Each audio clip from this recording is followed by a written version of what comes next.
welcome back to my channel. Here today to give you a little recap of my January reading. I read 9 books in January and I'm really excited about that because my number goal for 2025 is to read about 120 books. I think that's the number that I had set as my public reading goal. Sometimes I have a higher private number as well, but I think 120 books is my goal, which means I need to average about 10 books a month. So although I feel like I read a lot in January, I still only finished 9 books. So I'm gonna have to read more, but I love the books that I read. I started off my reading with 84 Charing Cross Road by Helen Hanff, which was a reread. It was a short book. It was less than 100 pages, and it's a collection of letters that were exchanged between a writer in New York City and a bookseller. Well, it starts with a lone bookseller in England. He starts off sending a letter to a bookseller in London, inquiring whether or not she can order books in England and have them shipped to her because, well, for a lot of reasons. One reason being she doesn't want to trek through the city looking for books and maybe not finding them. She'd rather pay a little bit more to have the books sent to her from overseas. And what starts off as a completely bookish conversation becomes this whole community discourse, and I love it. It was a reread because Sarah over at Hardcover Hearts recommends that you start off your reading with this book every year, and I think it's a fantastic idea, so I've been doing it as well. It is short, it's delightful, it's the kind of book that gives you this fuzzy feelings. So I love starting off my year reading with that. 84 Charing Cross Road is the first book of the year, and I love that. Then I read a book that the publishers had sent me last year, and I just didn't get around to reading, and I loved this one. It is a Paris novel by Ruth Rachel, and it is about a young woman who is living in New York, and she grows up with a pretty traumatic childhood. Like, there's some things that happened to her as a child, and she doesn't feel comfortable talking to her mother about them because she and her mother don't really get on well. She feels like her mother doesn't see her, like her mother wants her to be someone else, and that's not who she is. So eventually she is working in New York and her mother dies, and her mother leaves instructions for her to go to Paris, and she also leaves money for her to fund this trip. So she's torn between wanting to go to Paris, following in the literal footsteps of her mother who had gone there a generation before, and also wanting to explore the world. And the book is about what happens to her when she goes to Paris. It's about fashion, it's about food, it's about opening up your senses to what is around you, to life around you. So a lot of it is about the experiences that she has because of relationships that start when she is in Paris. And I just love this. It is, like I said, fashion and food and fun and friendship and found family, but it's also a literary adventure, and I love that. It's a little bit of art and art history and art meeting life. So I loved this experience. Thank you so much to the publishers, Penguin Random House, for having sent me this gifted copy. I love this. So I'm going to be recommending it to you. If you're looking for a book that has any of the things that I just mentioned, pick this one up too. It's a new release. It was released in 2024, so you might love it. Then one of the reading initiatives that I'm trying to participate in 2025 is to read along with the Book Naturalist book club that is hosted by Heidi over at My Reading Life and Doris at All the Books, and they read books about nature writing.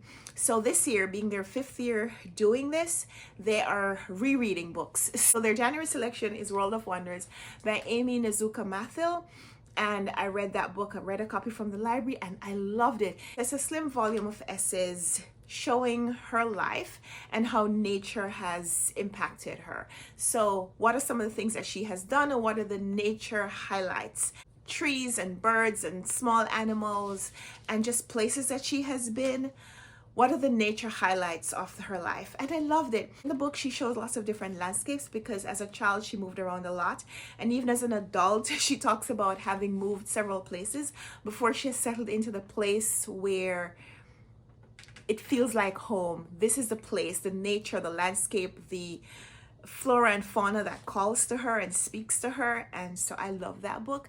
So definitely want to recommend that book to you. If you haven't already heard about the Book Naturalist book club, there'll be a link in the description box where you can go check them out and read alongside them as well. After that, I got another book from the publishers. This one was Tidy Up Your Life by Tyler Moore. On his social media profile, he calls himself the Tidy Dad, and this was about decluttering your physical space, but even more so figuring out how to make your emotional space and mental space just work for you. He talks a lot about minimizing your possessions to the point where you have the things that serve you in the way that suits you best. So not necessarily minimizing your entire possessions, but figuring out how to make the space, the physical space and the mental space and the emotional space that we have, because all of those things are in some way limited, not necessarily in terms of capacity, but in terms of how best things can serve you. So in here, he talks about finding that medium. He talks about just figuring out how to maneuver out of the chaos that you may have found yourself in. So I love this book, and I'm really enjoying following him on social media as well. So he lives in New York City, and he lives in a small apartment with his wife and 3 children. So there are 5 people living in a 2-bedroom apartment, and he did a collaboration with someone who lives in a much bigger space. And the 2 creators, they were showing how, regardless of what your space looks like, what are some of the things that you can do to make it work for you. So I love that. I'm really enjoying following him. Thank you so much to the publishers, Penguin Random House, for also sending me this book, The Tidy Up Your Life by Tyler Moore. And so far, all the books that I have mentioned have been 5 stars. so this is my reading journal, and as you can see, all 5 stars. 5 stars. After that, I read a book that I was supposed to read last year because it was one of the Runwright Reads book club selections. I didn't get to it. We didn't have book club discussion, so I just didn't read the book last year. But I wanted to read it because I have read everything by Elizabeth Acevedo thus far, and so I picked up Family Lore by her. You know her from her YA novels, The Poet X, Crap If You Land, The Fire on High. Those are geared more to a young adult audience. This one is definitely for a more adult audience, even though we have younger characters as well. So we're reading about the women in a family. We're reading about four sisters, and 2 of them have a daughter each. So we're reading about six women in one family. And in this family, they all have some kind of magical gift, and the gifts are supposed to be complementary, I think. But it's all about like traversing the history of this family. The women, the mothers and aunts, they grew up in the Dominican Republic, and they've all since relocated to New York City, and the younger daughters are professionals in the city. One is gifted in food services, and she's opened up a restaurant, and the other daughter / cousin is an anthropologist working in the university, and she's the one who is going through the stories of this family.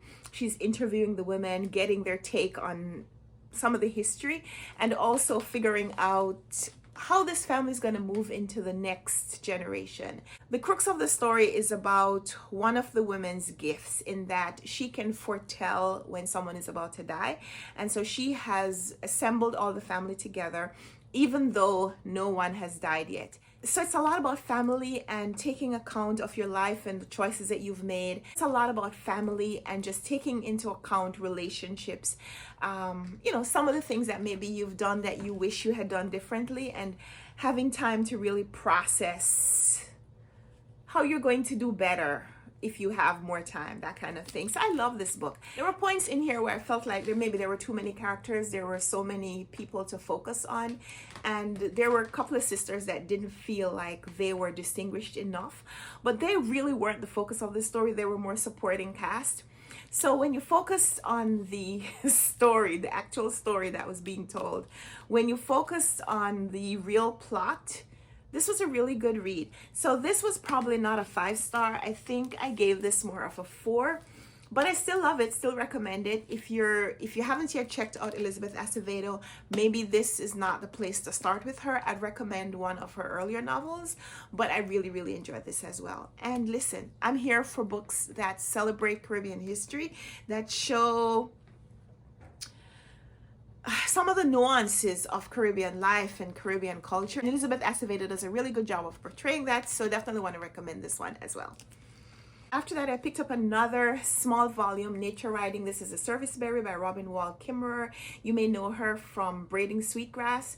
She's an indigenous scientist, and in this one, she focuses on an experience that was a gift to her because friends of hers have a commercial farm and they have this plant called the serviceberry, and they had a particularly bountiful harvest, and they invited her as well as other neighbors to come and just enjoy this offering. It's a fruit, a berry that is not probably widely known. And while she was just luxuriating in the act of picking this berry and just enjoying the gift, she started thinking about the service economy, what our relationship with plants is when we live in a more commercial economy where we think that we own the goods because we have exchanged money for them, as opposed to more traditional economies where people honor the gifts that came from nature because they were directly involved in the act of planting crops or tending to them or reaping them, or also the communal act of sharing and barter system. And just, you know, this act of enjoying this fruit caused her to really think about where we are. Sometimes our commercial life forces us to operate on this scarcity mindset. And so this book is a small book, small volume, expanded essay, just gives you food for thought, literally. And I love this. I really enjoy Robin Wall Kimmerer's writings. So another 5-star. No surprise there, right? Then this was the book for the Runwright Reads book club for January. This is Augusttown by Kai Miller. This one is set in Jamaica in a fictional town called Augusttown, named after the emancipation, which should have seen full freedoms for people who had been enslaved, people of African background, people who were captured and enslaved and who were separated from their culture. And emancipation should have meant a return to ability to live out your experiences, live out your culture. And decades, centuries later, we see those freedoms still being repressed. And so this book is about how sometimes that oppression and repression comes from the colonizers, but sometimes it also comes from within because there is self-hatred and people wanting to identify with the oppressors, and so doing what they can to keep down other people who look like them. This is a really profound read, but Kai Miller makes it really entertaining. Parts in here where we focus on different parts of African culture, integrated or assimilated into a Caribbean environment, and you learn some things. But there are also points in here where you can just experience Black joy.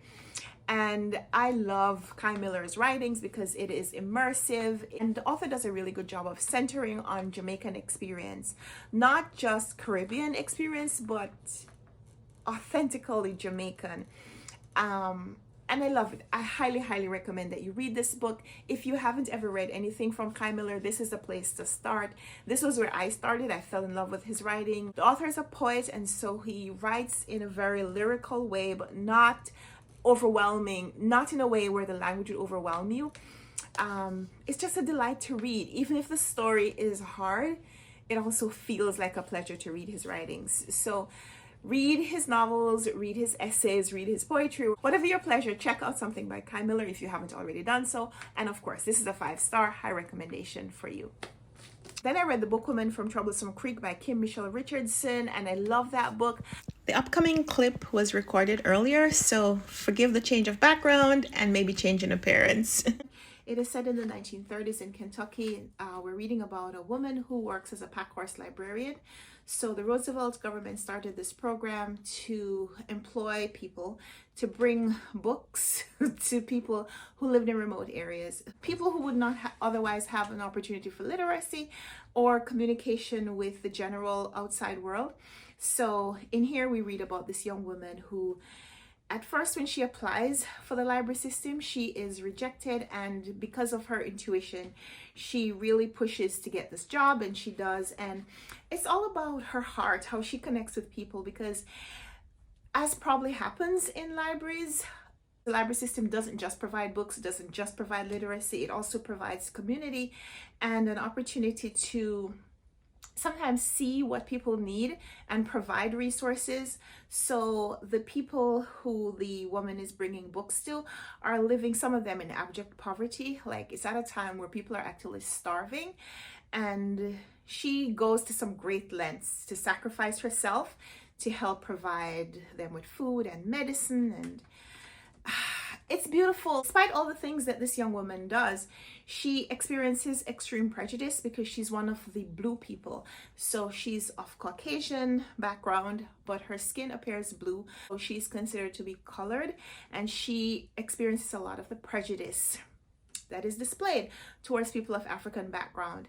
And we see her alongside other colored people. So we see her as a white woman, getting the same unfair and prejudicial treatment from whites that is shown to people who are Black.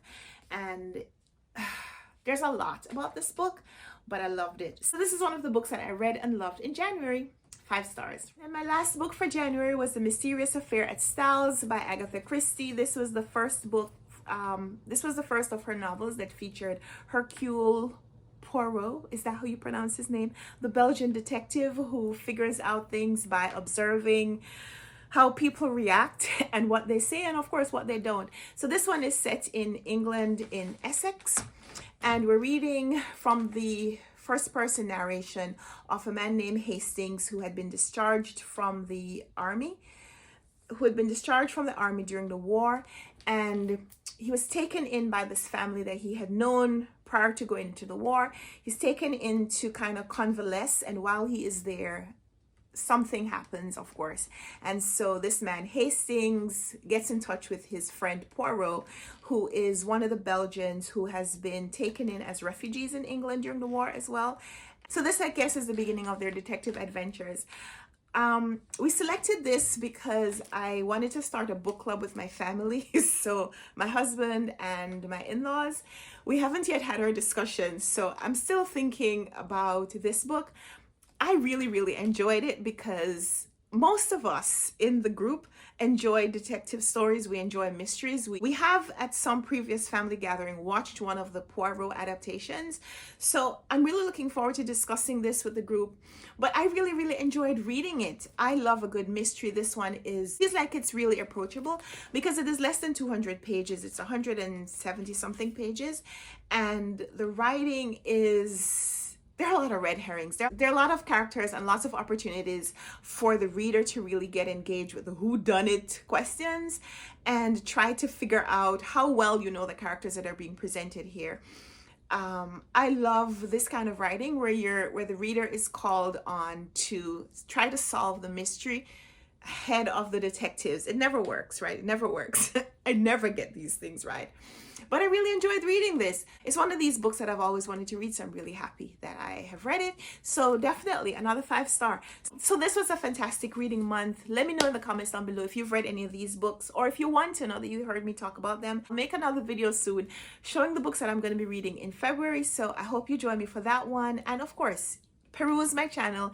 I have lots of videos about books, videos where I read books, videos where I review books, videos where I recap and talk about lists. If this is the first of my videos that you have watched, I hope it won't be the last. Let's chat in the comments down below. Let me know what you read in January. Feel free to share recommendations of books that you have loved as well. So thank you so much for watching, and until we come back for another video, happy reading. Bye.